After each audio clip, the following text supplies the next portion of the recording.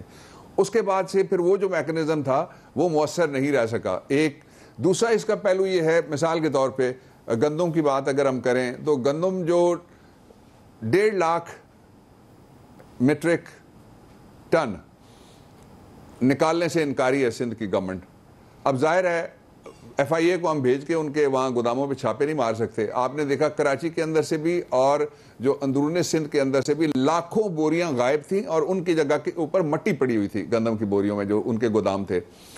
اور اس کا پھر نتیجہ یہ ہوا ہے جب وہ اپنی گندم ابھی تک اس سیزن مڈ میں پہنچ گئے کہ اب بوائی دوبارہ ہونے لگی ہے، میرے خیال میں 15 تاریخ کے بعد شروع ہو جائے گی جو نئی گندم ہے اس کی کاشت شروع ہونے والی ہے. تو وہ انہوں نے نہیں نکالی. اس کا نتیجہ یہ نکلا کہ پنجاب سے ایک سمگلنگ شروع ہوئی ادھر جہاں پہ کمی تھی. لیکن پنجاب میں قیمتوں میں، گندم کی قیمتوں میں استحکام ہے. درمیان میں جو مڈل مین ہے اس نے خرابی کی، اور اس کے لیے آج اور کل کا دن مخصوص ہے. جو میکنزم بن رہا ہے اس میں باقی صوبے بھی شریک ہو رہے ہیں اور پرائم منسٹر، کیونکہ دیکھیں جو فیڈرل گورنمنٹ ہے وہ ایک پالیسی سازی دیتی ہے، مطلب عوام کو ریلیف دینا ہے، مہنگائی کم ہونی ہے. میں آخری بات کہہ لوں جی، پرائم منسٹر جو ہے وہ پالیسی سازی اور پالیسی گائیڈ لائن بحیثیت چیف ایگزیکٹو دیتے ہیں اور نیچے اس کو امپلیمنٹ کرنا یہ خالصتاً صوبوں کی ذمہ داری ہے. لیکن چونکہ پرائم منسٹر ہیں اس لیے ان کو درد یکساں ہے ہر علاقے کا. انشاءاللہ العزیز ان 2 دنوں کے اندر وہ میکنزم جس کو ایفیکٹو طریقے سے write down to the villages implement کیا جا سکے. آج بھی اس کے اوپر بات ہوئی تفصیلاً، جو کیبنٹ کی میٹنگ ختم ہونے کے بعد پھر ایک اور میٹنگ بھی ہوئی اور اس کے اندر سارے لوگ شریک تھے جتنے بھی سٹیک ہولڈرز ہیں. اور تیسرا اس کا پہلو بڑا امپورٹنٹ ہے. تیسرا پہلو یہ ہے کہ کچھ لوگوں نے جان بوجھ کے کچھ 2 چیزیں خاص طور پہ گندم اور چینی اس کی ہورڈنگ کی، اس کی باقی سارے ذرائع استعمال کیے تاکہ یہ جو بے روزگار پھر رہے ہیں این آر او مانگنے والے ان کے ساتھ کوانسائڈ کر کے یہ ہائپ بنائی جا سکے حکومت کے خلاف.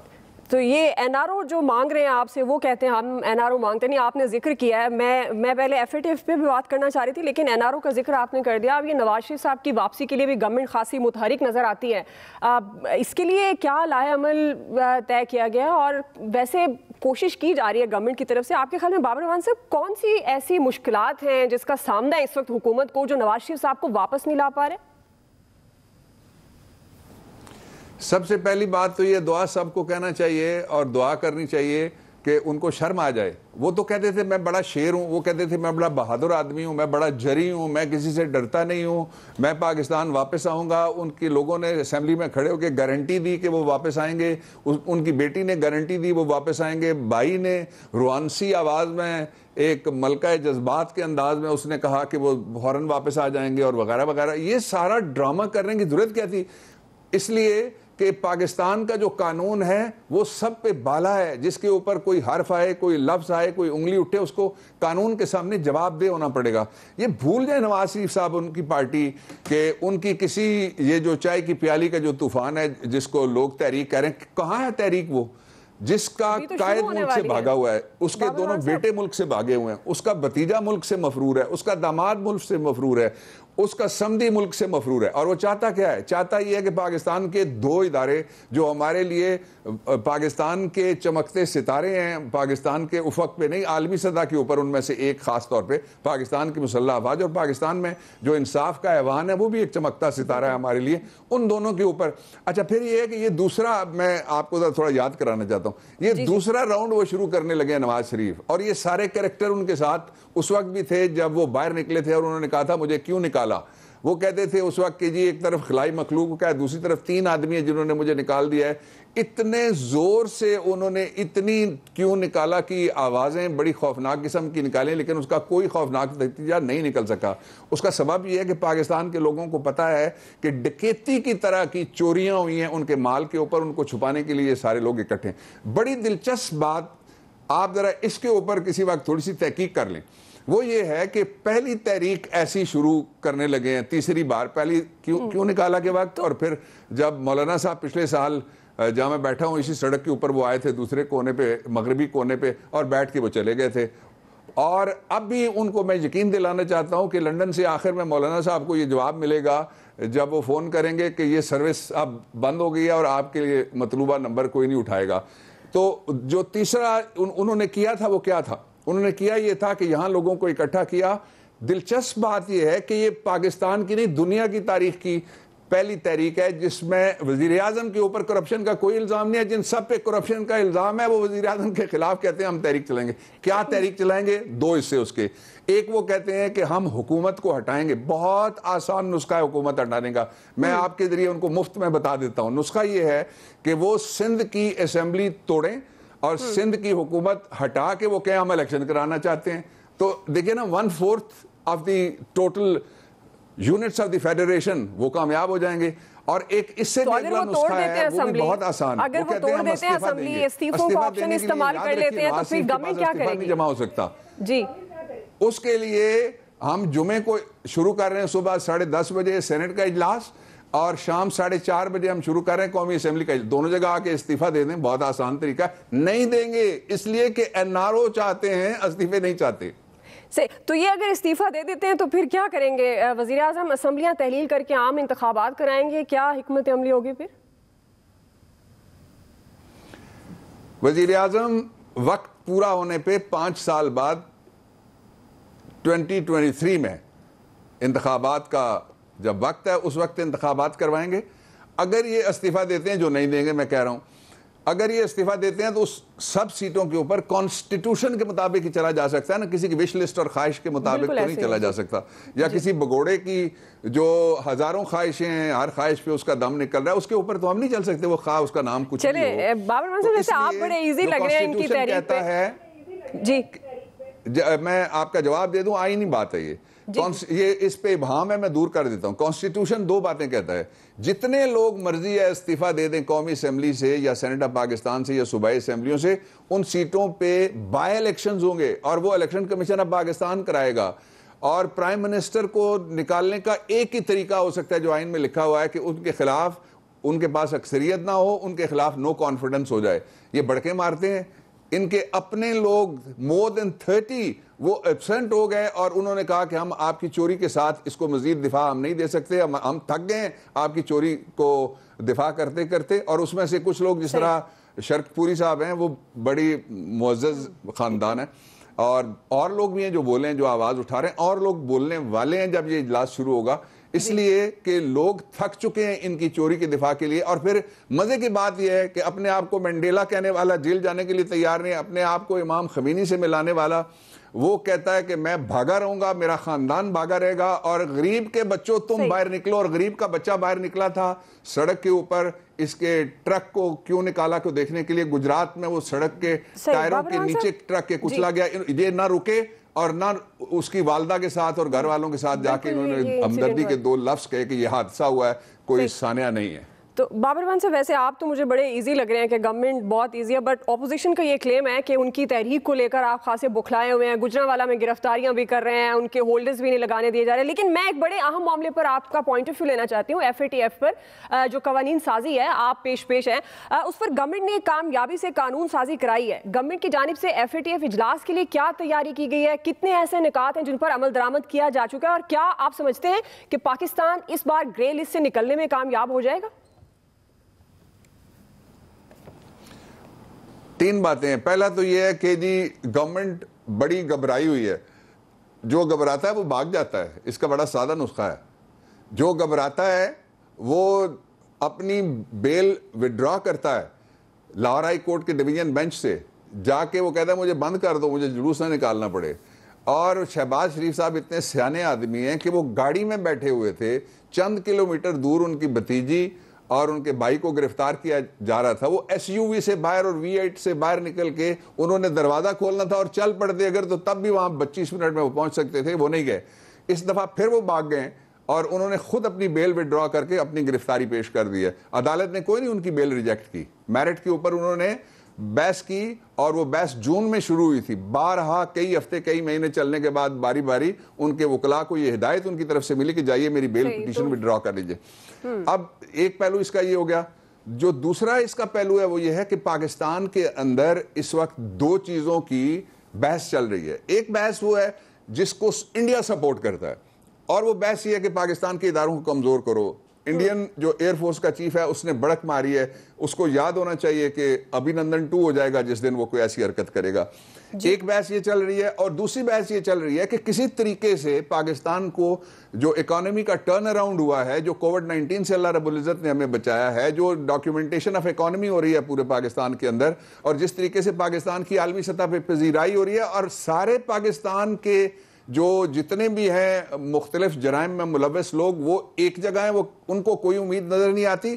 باہر WHO سے لے کے کوئی ادارہ عالمی ایسا نہیں ہے جسے یہ نہ کہو کہ پاکستان میں ٹرن اراؤنڈ ہو رہا ہے اور پاکستان درست سمت کی طرف جا رہا ہے. الحمدللہ. بالکل بالکل.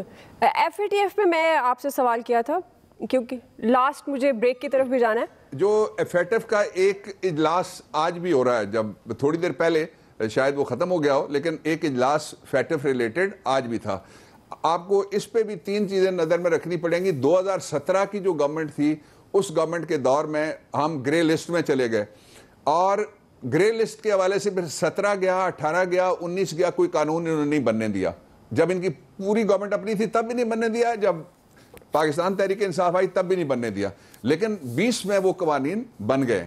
اب FATF کے جو جتنے بھی سوالات تھے ان سب کے جوابات قانونی طور پہ ہمارے پاس اس وقت موجود ہیں. اگر کوئی چانس تھا بھی کسی جگہ کہ بلیک لسٹ میں پاکستان جائے تو وہ نہیں جائے گا انشاءاللہ العزیز.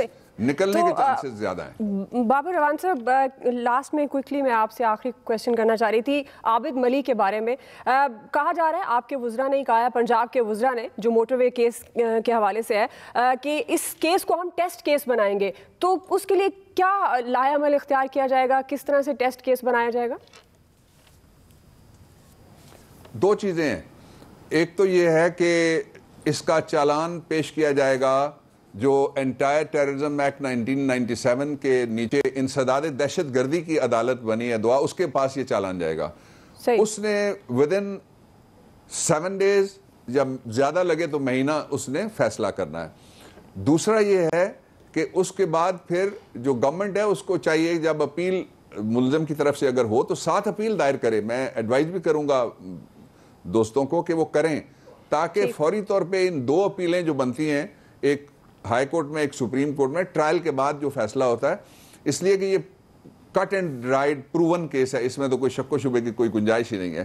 لیکن اس کے ساتھ ساتھ جو دوسرا ٹریک چل رہا ہے وہ بھی میں آپ کو بتا دیتا ہوں کہ اسی ہفتے میں جو ہمارا قانون ہے ان جرائم کے حوالے سے، جو بچوں اور خواتین جو ولنریبل دونوں ہیں سوسائٹی کے، ان کے خلاف ہوتے ہیں، ان کے حوالے سے ہمارا قانون وہ تیار ہو گیا ہے، اور اس کو ہم لانے لگے ہیں کیبنٹ میں انشاءاللہ العزیز بہت جلد، اور پھر اس کو ہم پارلیمنٹ میں لے کے جا رہے ہیں. اس کے اندر 3 نئی چیزیں ہیں. ایک تو یہ ہے کہ آئیڈینٹی وکٹم کی اس کو ہم ظاہر نہیں کریں گے، اور وکٹم جو کچہری میں لا کے اس کے ساتھ پھر ظاہر ہے اس کو پریشرائز کیا جاتا تھا،